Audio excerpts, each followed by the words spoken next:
എനിക്കൊരു കാര്യം പറയാൻ ഉണ്ട്. അത് തുഞ്ചൻ പറമ്പിനെ പറ്റിയിട്ടാണ്. എം.ടി. തുഞ്ചൻ പറമ്പ് ഉണ്ടാക്കിയത് എന്തിനാണെന്നുള്ള ചോദ്യം ചോദിച്ചുകൊണ്ട് വലിയ കോലാഹലങ്ങൾ നടന്നു ഇവിടെ. കള്ളു കുടിക്കാനാണെന്ന് പറഞ്ഞു കുറേ ആൾക്കാർ, വേറെന്തോ ആവശ്യത്തിനാണെന്ന് പറഞ്ഞു വേറൊരാൾക്കാർ, അല്ലെങ്കിൽ തുഞ്ചത്താചാര്യൻ എന്ന് പറയുന്ന ഒരു വലിയ ആചാര്യ തുല്യമായിട്ട് പ്രതിഷ്ഠിക്കാനാണെന്ന് പറഞ്ഞു കുറേ ആൾക്കാർ. ഈ വിമർശനങ്ങൾക്കൊക്കെ അപ്പുറത്ത് എം.ടിക്ക് ഒരു ദീർഘവീക്ഷണമുണ്ട്. അത് മലയാള ഭാഷയെ, മലയാളികളുടെ എല്ലാ തലമുറകളും മലയാള ഭാഷയെയും സംസ്കാരത്തെയും സാഹിത്യത്തെയും അറിഞ്ഞിരിക്കണം. അതിനു വേണ്ടിയിട്ടുള്ളൊരു സാംസ്കാരിക കേന്ദ്രമാണത്. അതിനുവേണ്ടിയാണത്. തുഞ്ചത്തെഴുത്തച്ഛൻ്റെ പാദങ്ങളിലേക്ക് എഴുത്തുകാർ ചെല്ലുന്നത് ജാതി, മത, ലിംഗ, വർഗ, വർണ്ണ വ്യത്യാസമില്ലാതെയാണ്. അതിനുള്ളൊരു ജനാധിപത്യ ഇടമാണ് എം.ടി അവിടെ ഉണ്ടാക്കിയത്, അല്ലേ?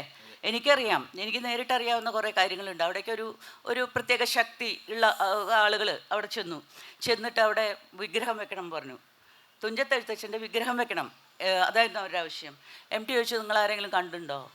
തുഞ്ചത്തെഴുത്തച്ഛനെ കണ്ടവരാരെങ്കിലും ഉണ്ടോ? അല്ലെങ്കിൽ ഒരു ഫോട്ടോ ഉണ്ടോ? അല്ലെങ്കിൽ ഒരു ചിത്രം ഏതെങ്കിലും ഉണ്ടോ? കൊണ്ടുപോവാ, എന്നാൽ പിന്നെ അത് നോക്കിയിട്ടൊരു വിഗ്രഹം വെക്കാലോ. അപ്പോൾ അത് കാരണം കൊണ്ട് വേണ്ട, തത്ത മതി. തത്ത യാഥാർത്ഥ്യമാണല്ലോ, തത്ത മതി എന്ന് പറഞ്ഞു.